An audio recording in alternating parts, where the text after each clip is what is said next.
Mateus capítulo 4, do verso 18 ao 22.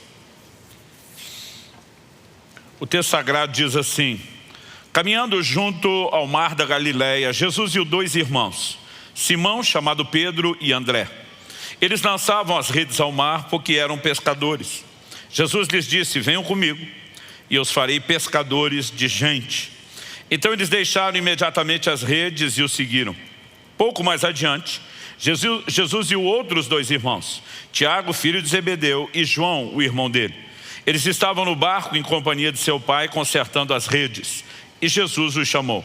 Então eles, no mesmo instante, deixaram o barco e seu pai e seguiram a Jesus. Bom, esse texto não apenas nos revela Jesus chamando 4 dos seus apóstolos para o ministério, Pedro e André, que eram irmãos, e também Tiago e João, que também eram irmãos, e todos eles pescadores. Mas além de nos relatar o chamado, nós vemos que Jesus usa a pescaria como uma base, uma alegoria, uma analogia para falar de evangelismo. Ele diz: venham após mim e eu farei de vocês pescadores de homens, diz a maior parte das traduções, pescadores de gente. Em outras palavras, Jesus está dizendo: eu quero que vocês continuem pescando, mas nós vamos mudar o tipo de pesca. E obviamente o Senhor Jesus, ao usar essa figura, ele falava a respeito de ganhar as pessoas, ganhar almas para o reino de Deus. E isso não era algo que ele comissionou somente os seus apóstolos.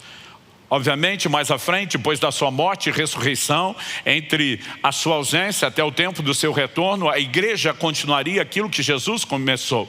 E ele comissionou não apenas seus 12 apóstolos, mas todos os seus discípulos a proclamarem o evangelho. E é interessante notar que essa analogia da pescaria é usada para falar do evangelismo e do cumprimento da grande comissão. Em Mateus, no capítulo 13, no verso 47, Jesus novamente compara o evangelismo com pescaria. O reino dos céus é ainda semelhante a uma rede que foi lançada ao mar e apanhou peixes de toda espécie. Ou seja, Jesus não fez apenas um trocadilho, uma brincadeira com aqueles pescadores, dizendo: vamos mudar o tipo de pesca. Ele chamou outras pessoas, tinham outras funções, e não fez nenhum comentário a respeito do trabalho delas. Mateus, também chamado de Levi, era coletor de imposto. Hoje seria chamado de um fiscal da Receita, seja aí estadual, federal. E Jesus não fez nenhum tipo de comentário a respeito do que ele fazia. Mas quando Jesus teceu o comentário sobre a pesca, é porque ela de fato tem muitas figuras e ela nos ajuda a entender a visão do evangelismo, que é a grande comissão. No entanto, quando falamos a respeito da pesca, precisamos entender que a semelhança do evangelismo, ela não é algo passivo. Nós precisamos entender que nenhum pescador fica esperando que o peixe pule sozinho no barco. Mas de alguma forma, nós os crentes estamos esperando que em algum momento o pecador decida passar pela porta, entre na igreja e ele sozinho entregue sua vida a Cristo, e a dinâmica não é essa. Essas pessoas, assim como o peixe, precisam ser buscadas. E a rede fala não apenas de uma pesca individual.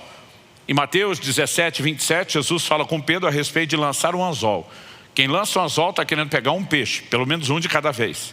Agora, como eles estavam pescando com redes, porque eram pescadores profissionais, quando Jesus propõe a pescaria, ele está falando de um outro tipo de pesca. E ao associar o evangelismo, eu quero usar justamente a figura da pesca com rede. E esse é o tema da minha mensagem hoje: pescando com redes. A primeira coisa que eu quero destacar é que nesse chamado da parte de Deus de uma pesca coletiva, massiva, e nós precisamos entender que essa é a mente de Deus. Em 1 Timóteo 2,4, a Bíblia diz que ele deseja que todos se salvem e cheguem ao pleno conhecimento da verdade. Deus não quer atrair, ganhar apenas alguns. Ele deseja que todos sejam salvos. É por isso, na grande comissão, a ordem foi: ide pregar o evangelho a toda criatura. Façam discípulos de todas as nações. A mente de Deus, o sonho de redenção de Deus é massivo, é grandioso, e a nossa mentalidade como igreja, como corpo de Cristo, não pode ser diferente. Mas qual a analogia da pesca com o uso das redes? Em primeiro lugar, eu quero destacar que redes falam de relacionamentos. O que são as redes? São fios, cordões não apenas entrelaçados, mas devidamente aproximados, devidamente unidos por meio dos seus nós, para que façam juntos aquilo que sozinhos eles não conseguiriam. Então, até hoje, nós temos essa expressão. Quando alguém vai falar do relacionamento, fala da rede de relacionamentos. No inglês, a expressão network, né? É a mesma coisa. A palavra rede o tempo todo, ela está ligada aos relacionamentos. E acredito que na figura bíblica, quando você pensa desde a sua composição, da proposta de Jesus, as figuras que nos são apresentadas, não é diferente. E o que eu quero apresentar para você hoje é que quando falamos de evangelismo e de cumprir o chamado de Deus, entender a perspectiva pelo prisma dos relacionamentos é uma chave. E quando falamos de relacionamentos, tem dois aspectos distintos. Em primeiro lugar, nós precisamos entender o relacionamento entre nós, os santos, a comunidade dos salvos, aqueles que já foram, alcançados pelo Senhor, tiveram uma experiência e têm um convívio junto. Quando entendemos a importância do relacionamento entre nós e o vivemos de forma sadia, correta, nós criamos um ambiente, não apenas emocionalmente falando, mas espiritualmente falando. Nós criamos um ambiente favorável para uma ação muito maior e intensa da parte de Deus e do sobrenatural para a salvação das almas. Segundo lugar, precisamos entender também o relacionamento com os não cristãos, aqueles que queremos alcançar. Então, para falar dessas duas perspectivas, eu quero primeiro falar aí do relacionamento entre os cristãos. Há uma relação na Bíblia entre a unidade da igreja e o poder de evangelismo, o impacto que nós podemos causar com a proclamação do evangelho no mundo. Em João, no capítulo 17, no verso 21, orando pelos seus discípulos, não apenas aqueles que caminhavam próximo dele, mas por todos aqueles que viriam a crer e ser salvos, o que inclui eu e você.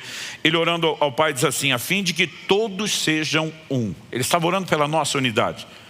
E como tu, ó Pai, estás em mim e eu em ti, também eles estejam em nós. Para quê? Agora vem indicativo de propósito. Para que o mundo creia que tu me enviaste. Jesus está falando que a capacidade do mundo de vir a crer está relacionada à importância da nossa unidade. De alguma forma, a relação entre uma coisa e outra. E quando lemos o livro de Atos, nós percebemos pelo menos dois relatos de como a unidade dos santos impactava o avanço do evangelho e a pregação para aqueles que ainda não haviam sido alcançados. Atos capítulo 2, do verso 42 ao 47, diz assim: perseveravam. O apóstolo Pedro prega no dia de Pentecostes, 3.000 pessoas se salvam, são batizadas, e agora a Bíblia começa a falar do estilo de vida desses convertidos que estão sendo orientados, discipulados. O texto diz assim: perseveravam na doutrina dos apóstolos e na comunhão, destaque para a comunhão, no partir do pão, nas orações. Em cada alma havia temor e muitos prodígios e sinais eram feitos por meio dos apóstolos. Todos os que criam estavam juntos, ênfase ao juntos, e tinham tudo em comum, ênfase para o comum. Vendiam as suas propriedades e bens, distribuindo o produto entre todos, à medida que alguém tinha necessidade. Diariamente perseveravam unânimes, aqui não só unanimidade, mas perseveravam unânimes no tempo. Partiam pão de casa em casa, tomavam as suas refeições com alegria e singeleza de coração, louvando a Deus e contando com a simpatia de todo o povo. Enquanto isso, o Senhor lhes acrescentava dia a dia os que iam sendo salvos. Quando a Bíblia fala de um acréscimo divino, não significa que Deus vai fazer o trabalho e a gente não tenha que fazer nada. Mas obviamente precisamos lembrar que Jesus disse: sem mim nada podeis fazer. E eles viviam de tal forma um ambiente, não apenas de oração, de busca, andando na palavra, mas um ambiente de comunhão e relacionamento entre eles. E a Bíblia nos mostra que o poder de testemunho começa a crescer e a intervenção sobrenatural para que ele se multiplique. Naturalmente falando, a Bíblia diz que pela maneira como eles viviam em comunidade, eles contavam com a simpatia do povo. Ou seja, havia um bom testemunho para os de fora, mas sobrenaturalmente isso permitia um nível de intervenção da parte de Deus. Atos capítulo 4, versos 32 e 33. A Bíblia diz: da multidão dos que creram, era um o coração e a alma. Ninguém considerava exclusivamente sua nenhuma das coisas que possuía. Tudo, porém, lhes era comum. Depois dessa dupla ênfase na visão de comunidade, de unidade, a Bíblia diz: com grande poder os apóstolos davam testemunho da ressurreição do Senhor Jesus, e em todos eles havia abundante graça. Sempre que a igreja do Senhor encontra esse lugar de unidade, de relacionamentos saudáveis, o nosso impacto e a capacidade de crescimento, ela se manifesta. Como veremos daqui a pouco, quando isso começa a ser sabotado, minado, comprometido, a capacidade de avanço do Evangelho, ela igualmente é comprometida. Depois de falar da importância do relacionamento entre nós, precisamos destacar também a conexão, que a palavra de Deus nos apresenta sobre como uma porta de entrada do Evangelho é estabelecida quando existem relacionamentos da nossa parte com aqueles que ainda não são convertidos. Por exemplo, Mateus capítulo 5, verso 16. Jesus diz assim: brilhe também a luz de vocês diante dos outros, para que vejam as boas obras que vocês fazem e glorifiquem o Pai de vocês que está nos céus. Para que alguém veja as nossas obras, tem que ter o mínimo de contato e convívio. Mesmo que a gente não fale de um relacionamento profundo, tem que haver algum nível de exposição e de contato. Isso não significa que a gente não possa evangelizar uma pessoa que nunca viu antes e entrar de cara pregando o Evangelho. Deus pode nos dirigir a isso. Atos capítulo 8 nos mostra como Deus, o Espírito Santo, tira Filipe de Samaria e o envia a um caminho que estava deserto, porque daqui a pouco iria passar um etíope que precisava do Evangelho. Esse homem foi ganho. A tradição cristã diz que a Etiópia toda recebeu a palavra de Deus por intermédio dele. Mas nós precisamos entender que isso não é necessariamente a regra, está mais para exceção. Jesus está dizendo que os homens vejam a luz brilhando através de vocês. Como que a luz vai aparecer? Tem que ter o mínimo de convívio. Filipenses capítulo 2, verso 15. O apóstolo fala a respeito de brilhar. Ele diz: para que sejam irrepreensíveis e puros, filhos de Deus inculpáveis no meio de uma geração pervertida e corrupta, na qual vocês brilham como luzeiros do mundo. Qual a diferença? Como que o brilho aparece? Ele está dizendo, enquanto a geração atual é pervertida e corrupta, vocês são irrepreensíveis e puros. Ou seja, tem que ter o mínimo de visibilidade de um comportamento para que a luz apareça. Então, de novo, pressupõe-se relacionamento. 1 de Pedro, capítulo 3, verso 1 e 2. Igualmente, vocês, esposas, estejam sujeitas cada uma a seu próprio marido, para que, se ele ainda não obedece à palavra, seja ganho sem palavra alguma por meio da conduta de sua esposa, ao observar o comportamento honesto e cheio de temor que vocês têm. Aqui sim estamos falando de convívio e relacionamento próximo. Um marido que ainda não obedece à palavra, que ainda não se converteu e que pode ser ganho por meio de um convívio onde o estilo de vida, a Bíblia não está dizendo que o Evangelho não tem que ser pregado verbalmente, mas que é um estilo de vida que pode credibilizar a mensagem verbal ou pode descredibilizá-la. E nós precisamos entender, de novo, o impacto por meio de um relacionamento. 1 de Pedro, capítulo 3, verso 15. Pelo contrário, santifiquem a Cristo como Senhor no seu coração, estando sempre preparados para responder a todo aquele que pedir razão da esperança que vocês têm. Aqui a Bíblia não está necessariamente nos ensinando a passividade. A gente nunca fala nada para ninguém, a menos que pergunte. Mas a Bíblia está dizendo que às vezes as pessoas vão tomar a dianteira, percebendo algo diferente nas nossas vidas, elas curiosas, às vezes despertadas pelo próprio Senhor, elas podem querer saber.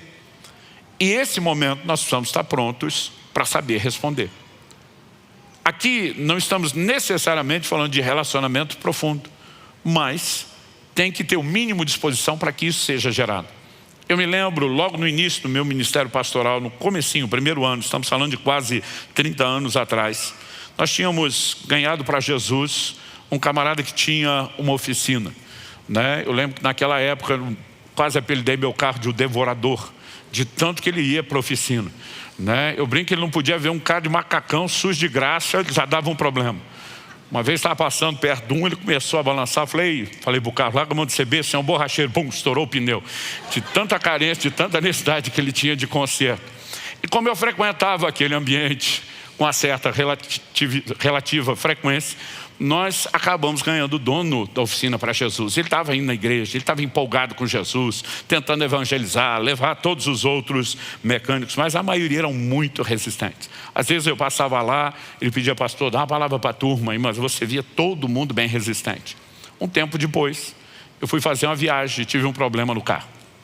Eu não tinha andado tanto, né? Mas já não estava tão perto da cidade. E eu realmente descobri na hora que não teria a menor condição de consertar, de improvisar aquilo. E a gente ia ter que rebocar o carro, levar de volta. Foi um transtorno, eu não iria conseguir cumprir a minha agenda. Naquela época não tinha celular, para você conseguir uma carona para algum lugar, para ligar, para resolver. Até eu conseguir falar com o camarada da oficina, eu já estava há muitas horas parado. Até ele poder resolver, mandar a turma e chegar lá era mais tempo. E finalmente trazer, nem se fala. E de alguma forma os dois mecânicos que ele mandou, no caminho foram conversando, eu soube disso muito tempo depois, dizendo, hoje nós vamos ver se esse pastor é crente. Né? Porque de alguma forma, por toda aquela demora, por todo aquele transtorno, eu não sei o que eles esperavam na minha reação, no meu comportamento, mas eles ficaram impressionados que quando chegaram, eu estava literalmente sentado em cima do carro, com as mãos erguidas, adorando a Deus. E eu vi que eles ficaram assim, bem constrangidos na hora que eu cheguei. E aí eles, e aí, incomodado? Eu falei, não, a agenda a gente remaneja. Ele falou, o senhor sabe que provavelmente o senhor perdeu o motor? Eu falei, eu imagino. Ele falou, o senhor tem noção de quanto vai custar? Eu falei, eu tenho, imagino que vou ficar um tempo sem carro, porque não vou poder consertar isso também. E eles o tempo todo quase que tentando dizer assim, o senhor entende o que está acontecendo? Eu falei, entendo. Eles me olharam e falaram, por que o senhor não está aborrecido? Eu falei, isso aí chateia. Mas eu tenho motivos de alegria muito maior do que os da chateação. Então, simplesmente é isso. E naquela hora não pensei, puxa, a hora de pregar o evangelho. Só respondi o que me perguntaram. Essa turma volta, e quem me contou depois foi o dono da oficina, porque eles começaram a dizer, nós queremos ir para a igreja. Nós queremos ouvir o pastor. Porque às vezes as pessoas percebem comportamentos que começam a credibilizar a mensagem que nós estamos tentando comunicar. E muitas vezes o convívio é a melhor porta para que por meio dessa capacidade de observarem, o evangelho possa ser pregado. Quem está entendendo? Então nós temos as duas dimensões de relacionamento, entre cristãos e não cristãos. Já definimos que redes falam de relacionamento e que seja a forma sadia como nos relacionamos, vai impactar o alcance de outros, ou mesmo a importância de nos relacionar com eles. Definido isso, a segunda coisa que eu quero destacar aqui, algumas vezes a Bíblia nos mostra que nesse processo de pescaria, as redes se rompem. Lucas capítulo 5, verso 6, quando fala da pesca milagrosa que Jesus proporciona a Pedro, quando usa o barco dele para pregar o evangelho na Galileia, a Bíblia diz o seguinte, fazendo isso, que era obedecer o comando de Jesus, apanharam grande quantidade de peixes. E a Bíblia diz assim, e as redes deles começaram a se romper. Era tanto peixe, que ao puxar aquele peso todo, as redes começaram a não suportar. Não significa que quebrou tudo. Mas quando diz as redes, plural, começaram a romper, deve ter aberto um buraco para cá, outro para lá. Qual o problema de quando as redes se rompem? A ideia da rede é justamente não deixar os peixes escapar. Quando elas se rompem, nós começamos simplesmente a perdê-los. Por meio daqueles lugares de rompimento, sempre vai ter uma evasão, fuga, escape. E quando a Bíblia usa o paralelo da pescaria com redes, ela está estabelecendo parâmetros com as questões espirituais. A pergunta é, quando falamos da capacidade da igreja de cumprir e exercitar sua missão de evangelismo, e as redes, que são os relacionamentos, começam a se romper, nós podemos ter problemas, seguramente. Atos capítulo 6, verso 1, diz que por se multiplicar o número dos discípulos, houve murmuração dos helenistas contra os hebreus, porque as viúvas deles estavam sendo esquecidas na distribuição diária. A Bíblia deixa claro que desde o início do evangelho, as viúvas, Paulo depois orienta Timóteo explicando que são aquelas que não tinham arrimo de família, eram cuidadas pela igreja. Mas na distribuição diária de alimento aos necessitados, a Bíblia diz que o número dos discípulos está multiplicando, é cada vez mais gente chegando. E os apóstolos não estão dando conta de cuidar de todo mundo. E aqueles que de uma forma ou outra acabam sendo esquecidos, se sentem negligenciados, começam a murmurar, chorar e reclamar. A igreja não é como antes. Os homens de Deus já não têm olhos para todo mundo. E o problema começa a se instalar. Quando os apóstolos percebem isso, a Bíblia diz que eles convocam a multidão dos discípulos. Porque problemas a gente não finge que não existe, a gente tem que resolver. E eles dizem o seguinte: nós não podemos abandonar a palavra de Deus para servir as mesas. Nós temos que nos dedicar ao ministério da palavra e oração, isso é inegociável. No entanto, o cuidado com os necessitados também é.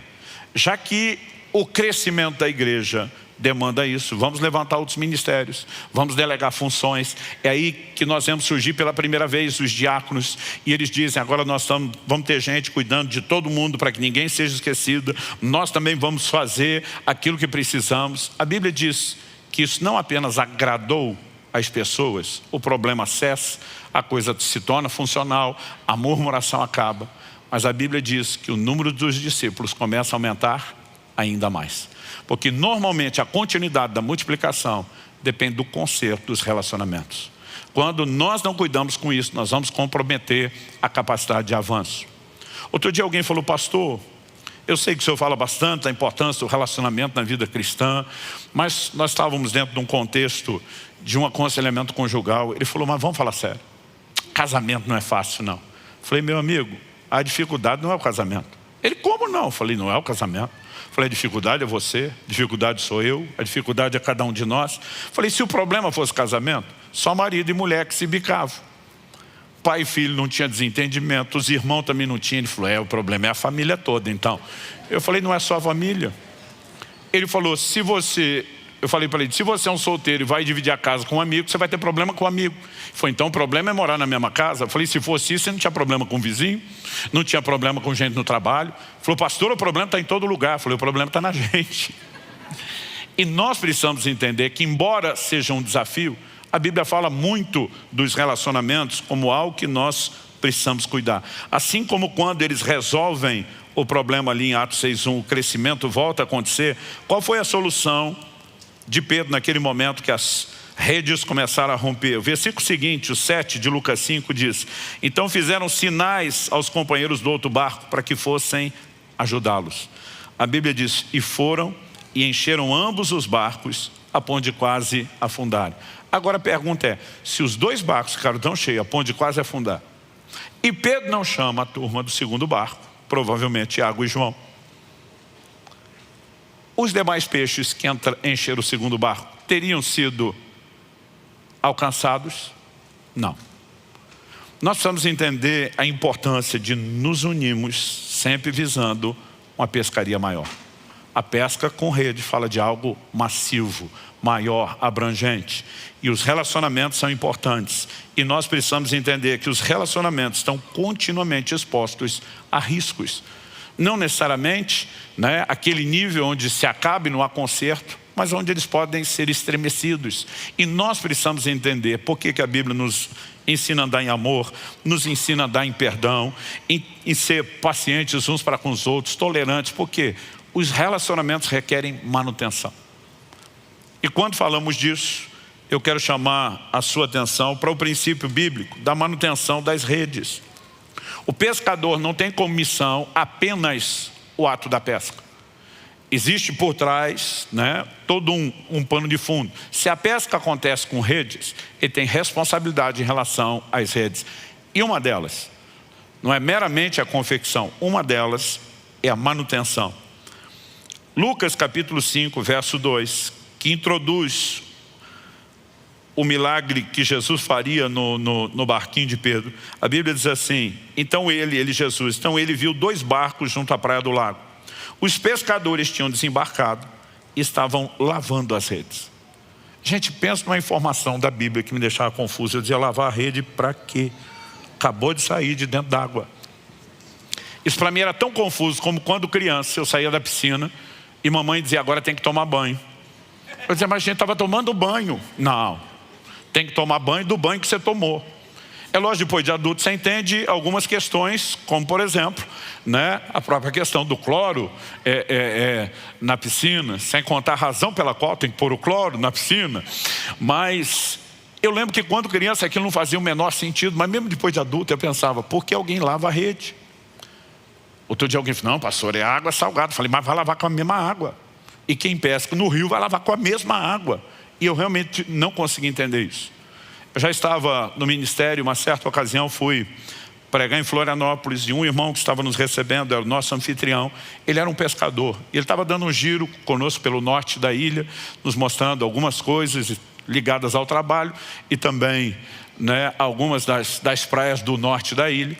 E ele me levou numa praia que era assim, a presença dos pescadores era muito grande. Ele falou, isso aqui é meu ponto de trabalho, aquilo ali são amigos, colegas.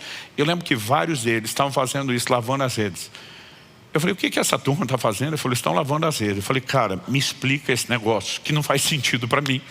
A rede saiu de dentro da água. Ele falou, pastor, lavar não é molhar. Eu falei, mas vocês vão usar a água. Ele falou, mas não é molhar. Ele disse, quando a rede vem cheia, quanto mais peixe tiver, mais peso na rede. Os peixes que estão encostados na rede, quando a gente está puxando, eles estão arrastando todos os outros, muitos deles são esmagados na rede. E quando são esmagados, resíduos de carne ficam. E quando nós tiramos a rede, se ela não for limpa, quando aquela carne começa a apodrecer, ela apodrece a rede junto. Então a gente tem que ir limpando, tirando toda aquela sujeira. Por quê? Se não der a prevenção, a rede vai arrebentar. E quando a rede arrebenta, nós começamos a perder peixe. E naquela hora parece que de repente a ficha caiu. A Bíblia fala de 2 níveis de manutenção. O primeiro deles, eu quero apresentar em primeiro, porque é preventivo, é lavar. Mas o texto que nós lemos no início, em Mateus capítulo 4, verso 21, diz que quando Jesus viu Tiago e João, os filhos de Zebedeu, a Bíblia diz que eles estavam em companhia do seu pai, consertando as redes. Qual a diferença entre lavar e consertar? Lavar é a prevenção do problema. Consertar é quando o problema não foi prevenido e agora tem que ser arrumado.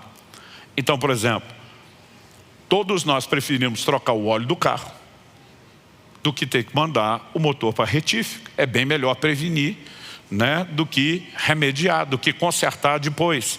Mas as duas coisas são importantes e necessárias. E quando você olha essa analogia, nós vamos pensar nos relacionamentos da mesma maneira. Em primeiro lugar, viver num estado contínuo de vigilância. Se relacionamentos são desafiadores, porque nós somos seres, se fomos governados pela nossa natureza carnal e não pela nova natureza, nós somos egoístas, nós somos inclinados a querer que tudo seja do nosso jeito. A gente avalia o mundo pelo prisma do nosso estilo de vida e queremos que tudo seja parecido. O potencial químico de dar problema em qualquer nível de relacionamento é gigantesco. Mas obviamente, vivendo num lugar de rendição, de oração, de intercessão, de amor, de disposição de caminhar a milha, nós podemos estar o tempo todo lavando redes, prevenindo e evitando problemas. Quem está entendendo? Mas nem sempre a gente consegue prevenir. Quando a maionese desanda, aí nós temos que consertar. Por exemplo, em Atos capítulo 6, quando começa a murmuração daqueles que já tinham sido esquecidos, ali não era mais prevenção. Mas ali eles sabiamente estão dizendo, vamos consertar as redes, vamos estabelecer ajustes. E aí você vai ver orientações na Bíblia que não estão lá à toa. Por exemplo, Paulo escrevendo aos Filipenses diz, rogo a Evódia e Síntica que resolvam as suas diferenças. Né? Ele está dizendo, gente, vocês não podem simplesmente ficar aí, uma bicuda com a outra, né? Entristecida, aborrecida, vocês vão ter que resolver isso. Então há momentos onde aquilo que não foi prevenido precisa ser consertado. Às vezes você tem um crente maduro, quebrantado, que tem o Espírito Santo incomodando ele para que vá atrás, né? Às vezes você tem alguém que leu lá na Bíblia, você veio trazer sua oferta, lembra que seu irmão tem algo, vai resolver com ele primeiro. Mas tem gente que às vezes o coração está tão duro, ou é tão imaturo, que alguém tem que interferir. E Jesus diz, bem-aventurados os pacificadores. Quem são esses? São aqueles que promovem reconciliação, reconexão, conserto. E nós precisamos viver continuamente focados nesse tipo de ajuste. Porque se não houver a manutenção das redes, que envolve tanto a prevenção como a resolução de problemas, nós teremos dificuldade e muita dificuldade. Agora, depois de apresentar os princípios bíblicos, eu quero ter uma conclusão maior do que normalmente nós costumamos fazer quando pensamos no aspecto prático. Em primeiro lugar, nós precisamos arrematar entendendo, em primeiro lugar, pela palavra de Deus, a importância dos relacionamentos na conversão das pessoas. Em primeiro lugar, a importância dos nossos relacionamentos sadios para que a rede que vai atrair os outros não se rompa. Mas também entender que a forma de acessá-los com o Evangelho, a principal orientada nas Escrituras, diz respeito a relacionamentos. Então, depois que reconhecemos isso na Escritura como princípio bíblico, eu acho que vale olhar para o princípio bíblico e agora dar alguns fatos e estatísticas sobre o quanto isso se torna real. No início do meu ministério pastoral, há quase 30 anos atrás, eu tive contato com uma estatística que me assustou. Naquela época, eu percebi que numa pesquisa feita no mundo todo, e aí não importava o continente, não importava a cultura, não importava a idade, não importava o nível social, não havia nenhum tipo de distinção de público que afetasse, porque assim, em todos os lugares, a pesquisa sempre dava resultados muito parelhos. Obviamente não eram exatamente iguais, mas muito parelhos. Uma pesquisa foi feita com a pergunta, com o título: como você foi conduzido a Cristo? E haviam 8 possibilidades de resposta e uma nona que era genérica a outras. Naquela ocasião, olhando para aquela pergunta, eu percebi que em todo mundo, de 60% a 70% das pessoas respondiam como foi conduzido a Cristo, dizendo, por intermédio de um amigo ou um parente. 60% a 70% só na primeira resposta. E aí o restante dos 30% ou 40% vão diluindo em todas as outras 7. Eu fiquei pensando, não deve ser bem assim. E aí fizemos uma pesquisa na nossa igreja. E ela ficou muito parelha. Depois, quando estabelecemos a igreja em Irati, depois de um tempo, a gente fez a mesma avaliação. Era muito parecido. Nos primeiros anos da nossa igreja aqui em Curitiba, éramos ainda bem menores, mas nós passamos um questionário, uma ocasião para a igreja inteira responder. E nós tivemos os mesmos resultados. Alguns anos atrás, fiz uma enquete via internet no nosso site. E nós paramos a pesquisa quando ela já tinha 6.613 votos. Para quem estudou um pouquinho de estatística, já dá uma amostragem bem legal. Nessa pesquisa, nós descobrimos que não importa a quantidade, o lugar, onde a gente avalia, na igreja local, aqui no Sul, só no Paraná, no Brasil, novamente, as respostas se mantêm muito parecidas. Na nossa, 64,71%, ou seja, 4.279 das 6.613 pessoas entrevistadas responderam que foram conduzidos a Cristo por meio de um amigo ou parente. Em segundo lugar, as pessoas responderam 15,24%, 1.008 pessoas disseram por uma necessidade especial. Em terceiro lugar, 6,47%, e aqui a redução vai ficando enorme, já temos aqui praticamente 10% da primeira resposta, com 428 pessoas indicando assistindo a um culto. Em quarto lugar, em uma atividade da igreja, 299 pessoas, ou seja, 4,52%. Uma atividade significa não apenas o culto, pode ser um evento social, alguma coisa do gênero. Por uma visita, agora já cai para 3,01%, 199 pessoas. Em sexto lugar, e aqui na época eu fiquei muito envergonhado com o meu sindicato, através do pastor, 2,57%, 170 pessoas das 6.613 disseram ter sido conduzidas a Cristo pelo pastor. Em sétimo lugar, através de um estudo bíblico, 2,1%, 139 pessoas. E pasmem, em último lugar, o oitavo, eu não incluí aqui os outros, com apenas 91 pessoas, ou seja, 1,38%, em uma campanha evangelística. A pergunta é, o evangelismo eficaz constitui-se apenas de campanhas evangelísticas? Evidente que não. Gente, nós estamos falando de décadas da mesma pesquisa, com os mesmos dados, em todos os lugares do mundo. Isso não significa que as campanhas não devam acontecer. Isso significa que a gente tem que parar de terceirizar e entender o peso dos relacionamentos. Mas depois de um tempo avaliando isso, me ocorreu outra coisa. Eu falei, peraí, 65% ou 64,71% foram de cara respondendo um amigo ou parente. Mas 15% disseram por uma necessidade especial. Na pesquisa que nós fizemos dentro da igreja, eu comecei a ir atrás da maioria que eu conhecia. Essa necessidade especial era que não, pastor, um problema de saúde sério, e bateu o desespero, e eu tinha que buscar Deus. O seu problema especial era o quê? Era um problema familiar. O seu problema especial era o quê? Era financeiro. Aí minha pergunta para as pessoas: e nessa hora de necessidade, onde você estava receptivo, quem que te pregou o evangelho ou te levou para a igreja? Sabe o que eles me diziam? Um amigo ou parente. Ou seja, os 15% estavam fora da resposta, porque eles apenas pensaram no motivo, mas não no meio. Aí eu comecei a avaliar a turma que respondeu assistindo um culto. Se apareceu sozinho na igreja, descobriu? A maioria não. Não fui convidado. Por quem? Um amigo ou um parente. Aí fomos avaliar a turma da quarta resposta em uma atividade da igreja. Onde foi que você começou a se abrir o evangelho? Não, a turma jogando futebol me chamava. E aí, no meio de muita carnalidade, eu também vi muito de Jesus na vida de alguns, tal. Ele não estava no culto, mas a receptividade começou. Quem que chamou para atividade? Um amigo ou um parente. Aí fui na turma da visita. Então você entregou a vida para Jesus por meio de uma visita? Sim. Foi um estranho que apareceu lá falar de Jesus? Não. Quem que foi? Um amigo ou um parente. E aí eu consegui entender a deficiência do meu sindicato. Porque eu fui atrás das pessoas que eu ganhei pessoalmente para Jesus, fora da igreja. E eles não tinham respondido através do pastor.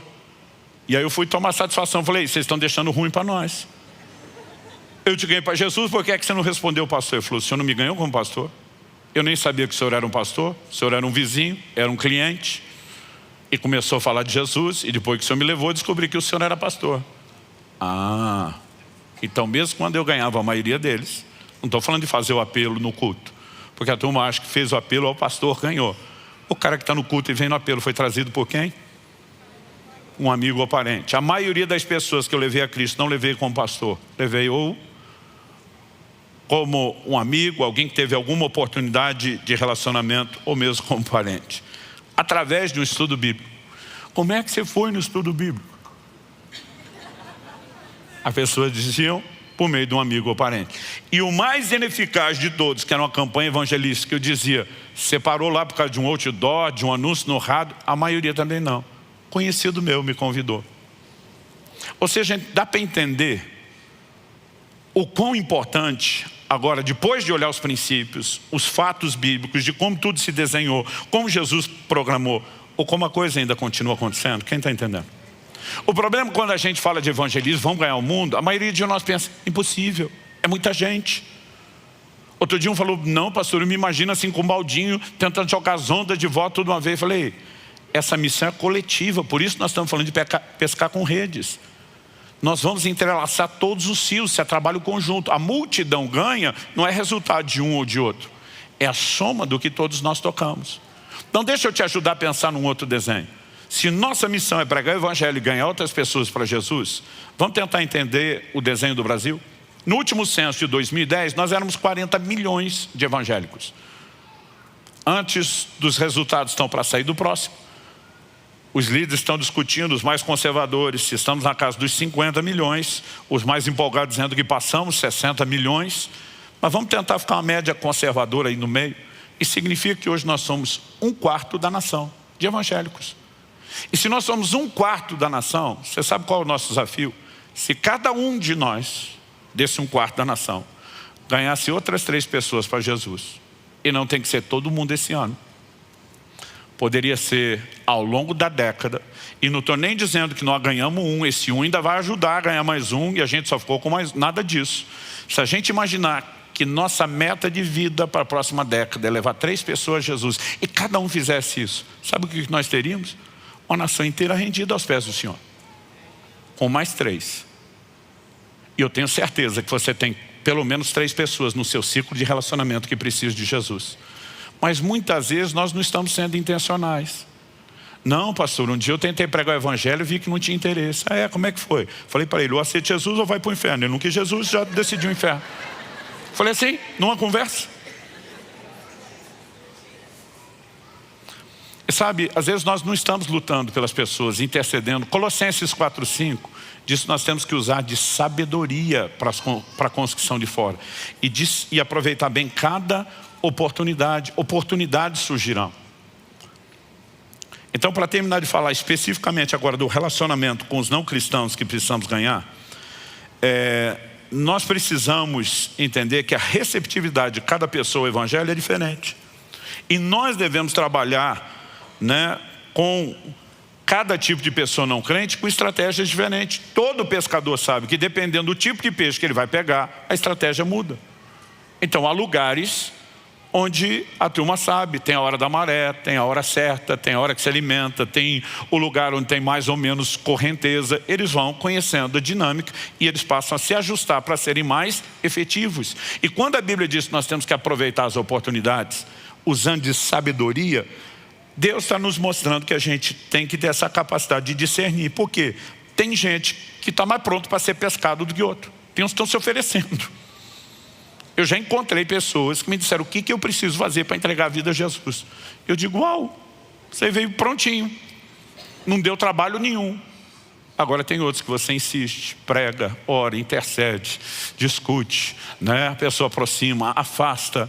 E muitas vezes o trabalho é diferente, porque a receptividade é diferente. Em Marcos 12, 34, Jesus falou para um escriba, você não está longe do reino de Deus. O que significa essa frase? Você não está longe, ele está dizendo que está perto, mas também não estava dentro.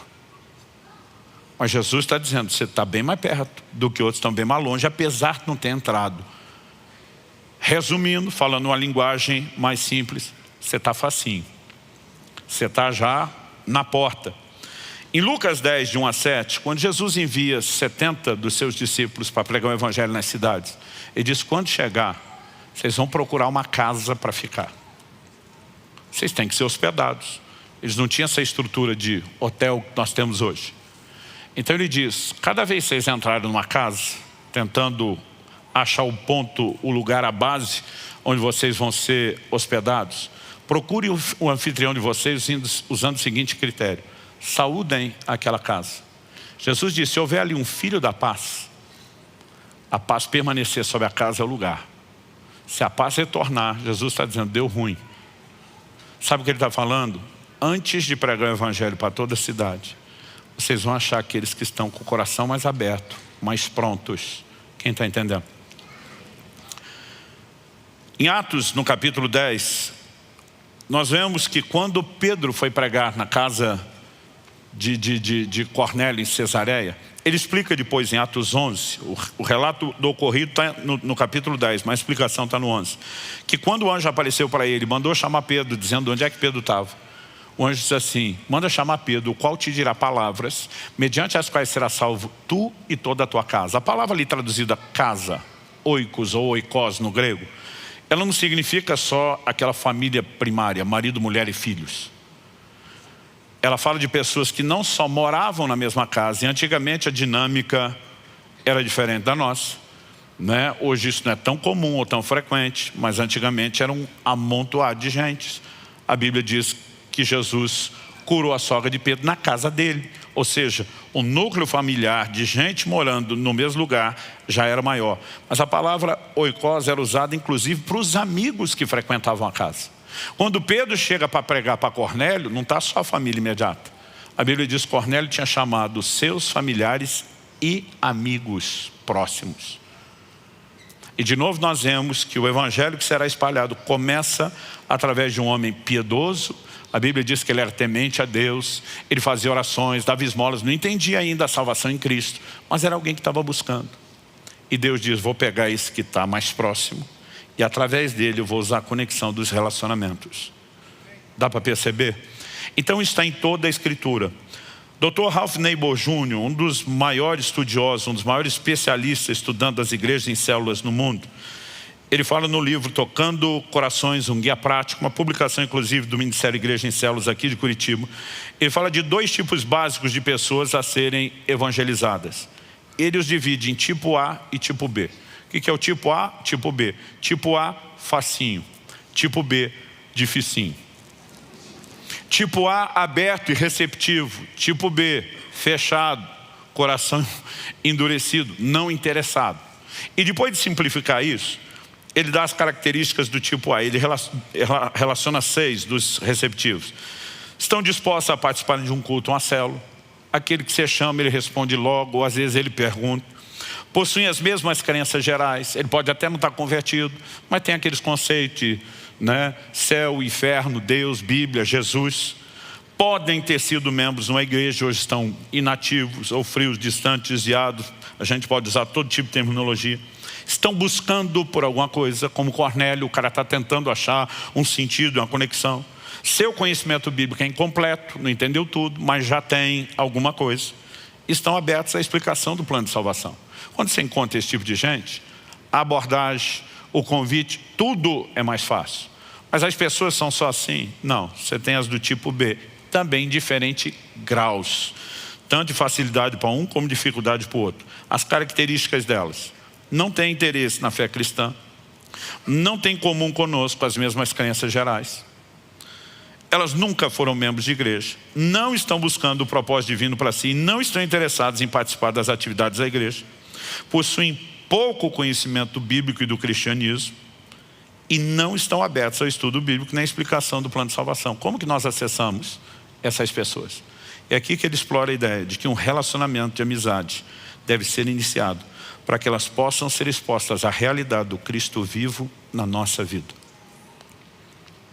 Eu tenho aprendido muito sobre isso de forma prática com o meu pastor, o pastor Abe Uber. Hoje ele está à frente de uma igreja em São Paulo, a Past Church.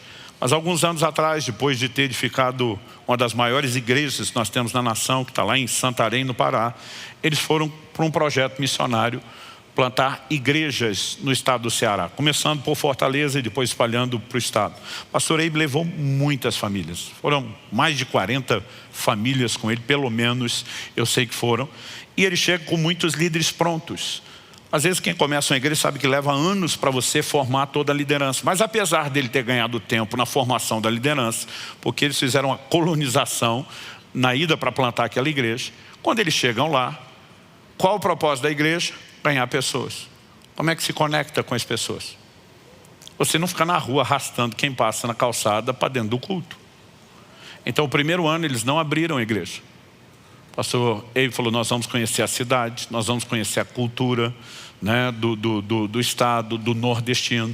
Nós vamos visitar igrejas, ver o que funciona, o que não funciona, aprender com outros. Mas principalmente, cada um de vocês vai criar contatos e conexões com gente da vizinhança, com gente do trabalho. E a partir disso nós iniciamos o nosso trabalho. Um dia ele chamou alguns dos pastores para contar as histórias de como as coisas começaram. Um deles, o pastor Gildo, disse que orava muito pelos vizinhos para criar conexões. Tinha aqueles que você já começa a conhecer, alguns estão abertos, outros não, estão reticentes, mas ele sempre orando. Um dia ele estava numa venda, numa espécie de um armazém, e ele ouve um comentário de que um vizinho de algumas quadras de distância, há pouco tempo tinha perdido quase tudo que tinha na casa numa enchente. Ele morava numa baixada. E a turma contando: olha, o pessoal aí se mobilizou, ajudou muita coisa, mas eles ainda estão sem cama, dormindo no chão. O Gildo foi lá e falou: gente, desculpa, eu estava ouvindo a conversa, não quero ser entrão, mas eu gostaria de ajudar essa família. Eu posso conseguir uma cama para eles, vocês podem me dizer quem é e onde? A turma, claro, já deu endereço. Ele foi lá, bateu no portão, falou: desculpa, o senhor não me conhece, eu não quero ser invasivo, mas eu ouvi um relato de que o senhor passou um tempo atrás algo difícil aqui, houve uma mobilização aí de familiares seus, dos vizinhos, te ajudaram a recompor quase toda a casa, mas alguém me disse: o senhor está sem cama. E se isso for verdade, eu posso te ajudar. Eu tenho uma cama para lhe dar. O cara falou: eu ficaria muito agradecido, porque eu e minha mulher estamos dormindo no chão. Ele combinou: então o senhor pode, eu vou precisar que o senhor vá comigo e me ajude a desmontar e trazê-lo. Então eu preciso que o senhor vá lá em casa buscar. Eles marcaram o horário no dia seguinte, o cara foi lá. Quando ele chega na casa do pastor Gildo, e ele vê o Gildo desmontando a própria cama, ele falou: o senhor comprou outra? Ele falou: essa cama é sua? Ele falou: é do meu quarto. O senhor comprou outra e está trocando? Ele falou: não. Ele falou: não estou entendendo. Eu achei que o senhor tinha uma cama sobrando. Ele falou: não, não está sobrando. Ele falou: onde é que o senhor vai dormir? Ele falou: no chão. Aí o cara falou: não, não posso aceitar. Ele falou: mas o senhor está dormindo no chão há mais tempo? Eu posso dormir um pouco, quem sabe depois a gente reveza a cama. O cara emocionou, falou: o senhor não me conhece. Ele falou: eu não estou fazendo isso apenas por você. Em outra oportunidade eu posso te contar quem eu era, como Jesus mudou minha vida, o que Ele fez por mim e pela minha família. E Ele nos ensina a se importar com as pessoas. Foi Ele que colocou no meu coração te ajudar. E você não vai me impedir de ser abençoado. Ele convenceu, levou o cara, montou a cama, e eles ficaram perturbados. Foram outro dia visitá-lo e disseram: nós queremos que vocês vão jantar na nossa casa para agradecer. Ali perguntas sobre o testemunho começaram a ser feitas. Você acha que a família foi ganha ou não foi ganha?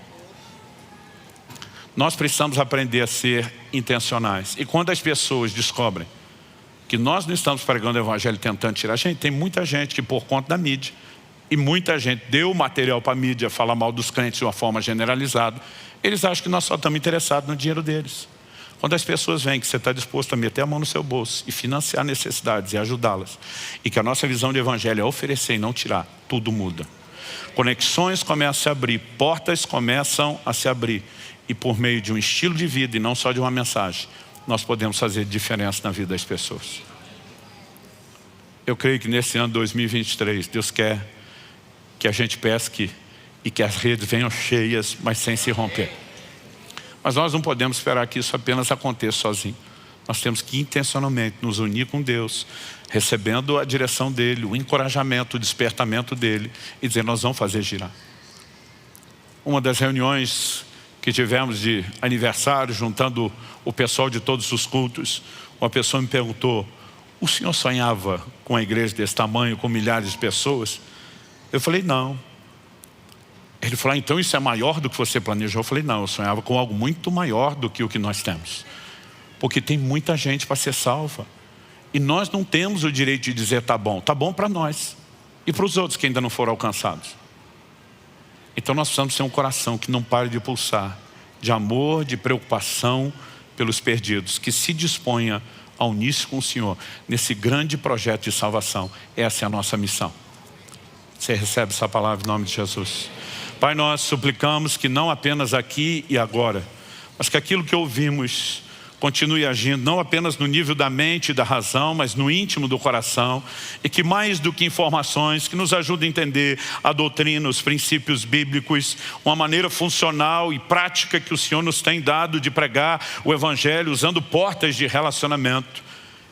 Nós queremos te pedir que haja um sopro de vida e que haja despertamento. E que possamos, enquanto vamos alimentando e fortalecendo conexões com os de fora, viver, ó Deus, a devida manutenção, lavando e consertando as redes também do lado de dentro. Nós oramos por um tempo novo de avanço, de colheita espiritual, de uma grande pescaria, para a glória do Senhor Jesus. Eu abençoo cada um dos meus irmãos e irmãs nesse lugar. Abençoo também a vida daqueles que nos acompanham por meio dessa transmissão, e oro que o Senhor ministre de forma personalizada o coração de cada um deles, em nome de Jesus. Amém. Amém.